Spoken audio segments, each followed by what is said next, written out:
ਅਗਲੀ ਜਿਹੜੀਆਂ ਹਰਜੋਤ ਸਿੰਘ ਜੀ ਖਬਰਾਂ ਉਸ ਦੇ ਉੱਤੇ ਨਜ਼ਰ ਮਾਰੀਏ ਤਾਂ ਨਾਰਥ ਈਸਟ ਦੇ ਵਿੱਚ ਇੱਕ ਕਾਫੀ ਵੱਡਾ ਵਿੰਟਰ ਸਟਾਰਮ ਆ ਰਿਹਾ ਆ ਤੇ ਕਹਿੰਦੇ ਅਗਲਾ ਹਫਤਾ ਕਾਫੀ ਐਕਸਟ੍ਰੀਮ ਵੈਦਰ ਵਾਲਾ ਜਿਹੜਾ ਆ ਉਹ ਰਹਿਣ ਵਾਲਾ ਹੈ। ਭਾਰੀ ਬਰਫ਼ਬਾਰੀ ਮੀਂਹ ਦੇ ਨਾਲ ਜਿਹੜਾ ਵਿੰਟਰ ਸਟਾਰਮ ਆ ਉੱਥੇ ਆਮ ਜੀਵਨ ਨੂੰ ਪੂਰੀ ਤਰ੍ਹਾਂ ਕਹਿੰਦੇ ਪ੍ਰਭਾਵਿਤ ਜਿਹੜਾ ਉਹ ਕਰੇਗਾ। ਸੋ ਵਿੰਟਰ ਕਹਿੰਦੇ ਵੀ ਹੁਣ ਫਾਈਨਲੀ ਇੱਥੇ ਆਈ ਹੈ। ਯੂਜਲੀ ਇੱਦਾਂ ਦੇ ਜਿਹੜੇ ਸਟਾਰਮ ਆ ਉਹ ਕ੍ਰਿਸਮਸ ਦੇ ਇਰਦ ਗਿਰਦ ਦੇਖੇ ਜਾਂਦੇ ਰਹੇ ਆ, ਪਰ ਇਸ ਵਾਰ ਥੋੜੇ ਡਿਲੇ ਦੇ ਵਿੱਚ ਨੇ। ਪਰ ਕਹਿੰਦੇ ਵੀ 2 ਵਿੰਟਰ ਸਟਾਰਮ ਤੇ ਆਰਟਿਕ ਕੋਲਡ ਯੂਐਸ ਦੇ ਵਿੱਚ ਇਸ ਟਾਈਮ ਆ ਰਿਹਾ ਆ। ਸੋ ਅਚਨਚੇਤੇ ਕਾਫੀ ਜ਼ਿਆਦਾ ਈਸਟ ਵਾਲੇ ਇਲਾਕਿਆਂ ਦੇ ਵਿੱਚ, ਈਸਟਰਨ ਸਟੇਟਸ ਦੇ ਵਿੱਚ ਕਾਫੀ ਜ਼ਿਆਦਾ ਠੰਡ ਜਿਹੜੀ ਆ ਉਹ ਹੋਣ ਜਾ ਰਹੀ ਆ।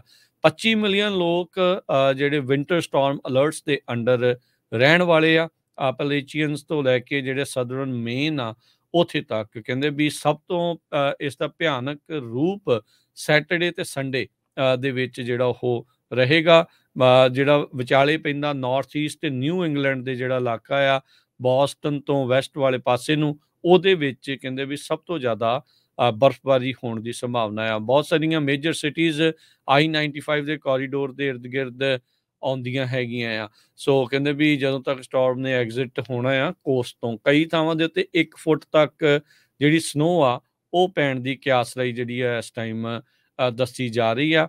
ਬਾਕੀ ਜਿਹੜੀਆਂ ਕੈਨੇਡਾ ਦੇ ਬਾਰਡਰ ਦੇ ਨਾਲ ਲੱਗਦੀਆਂ ਨਦਰਨ ਸਟੇਟਸ ਆ ਉਹਨਾਂ ਦੇ ਵਿੱਚ ਵੀ ਖਾਸੀ ਜਿਹੜੀ ਠੰਡ ਆ ਉਹ ਆਉਣ ਵਾਲੀ ਆ। ਕੁੱਲ ਮਿਲਾ ਕੇ 25 ਮਿਲੀਅਨ ਲੋਕਾਂ ਦੇ ਉੱਤੇ ਹੈਵੀ ਜਿਹੜੀ ਵਿੰਟਰ ਵੈਦਰ ਅਲਰਟਸ ਤੋਂ ਲੈ ਕੇ ਛੋਟੀ ਜਿਹੜੇ ਵੈਦਰ ਅਲਰਟ ਆ ਵਿੰਟਰ ਦੇ ਉਹ ਜਿਹੜੇ ਰੱਖੇ ਗਏ ਹੈਗੇ ਆ।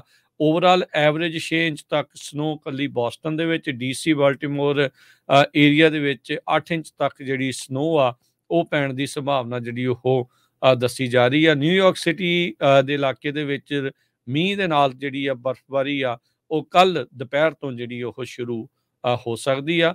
ਤੇ ਕਹਿੰਦੇ ਵੀ ਇਸ ਤੋਂ ਬਾਅਦ ਵਿੱਚ ਇੱਕ ਹੋਰ ਸਟਾਰਮ ਉਸ ਤੋਂ ਅਗਲੇ ਵੀਕ ਜਿਹੜਾ ਦੂਜਾ ਸਟਾਰਮ ਬੈਕ ਟੂ ਬੈਕ ਉਹ ਆ ਰਿਹਾ ਆ ਜਿਹੜੀਆਂ ਗ੍ਰੇਟ ਲੇਕਸ ਤੇ ਸੈਂਟਰਲ US ਆ ਉਸ ਦੇ ਵਿੱਚ, ਜਿੱਥੇ ਕਾਫੀ ਜ਼ਿਆਦਾ ਜਿਹੜੀ ਸਨੋ ਆ ਉਹ ਪੈਣ ਜਾ ਰਹੀ ਆ। ਸੋ ਆਉਣ ਵਾਲਾ ਵੀਕ ਜਿੱਥੇ ਮਿਡ ਵੈਸਟ ਤੱਕ ਆਖਿਆ ਜਾਂਦਾ, ਮਿਡ ਵੈਸਟ ਤੋਂ ਲੈ ਕੇ ਪੂਰੇ ਈਸਟ ਤੱਕ ਮੀਂਹ ਤੇ ਬਰਫ਼ਬਾਰੀ ਦੇ ਨਾਲ ਭਰਿਆ ਰਹਿਣ ਵਾਲਾ ਆ। ਜੀ ਬਿਲਕੁਲ, ਕਹਿੰਦੇ ਵੀ ਲਗਭਗ ਲੋਅਰ ਜਿਹੜੀਆਂ 48 ਸਟੇਟਸ ਆ ਉਹ ਸਾਰੀਆਂ ਐਕਸਟ੍ਰੀਮ ਵੈਦਰ ਦੇ ਨਾਲ ਆਉਣ ਵਾਲੇ 1 ਹਫ਼ਤੇ ਤੋਂ 10 ਦਿਨਾਂ ਤੱਕ ਇਫੈਕਟ 'ਚ ਰਹਿਣਗੇ ਇਹਦੇ ਨਾਲ। ਸੋ ਖਾਸ ਕਰਕੇ ਜਿਹੜੇ ਟਰੱਕਰਸ ਹੈਗੇ ਆ ਉਹ ਧਿਆਨ ਕਰਨ ਜਿਹੜੇ ਇਸ ਏਰੀਏ ਨੂੰ ਜਾ ਰਹੇ ਹੈਗੇ।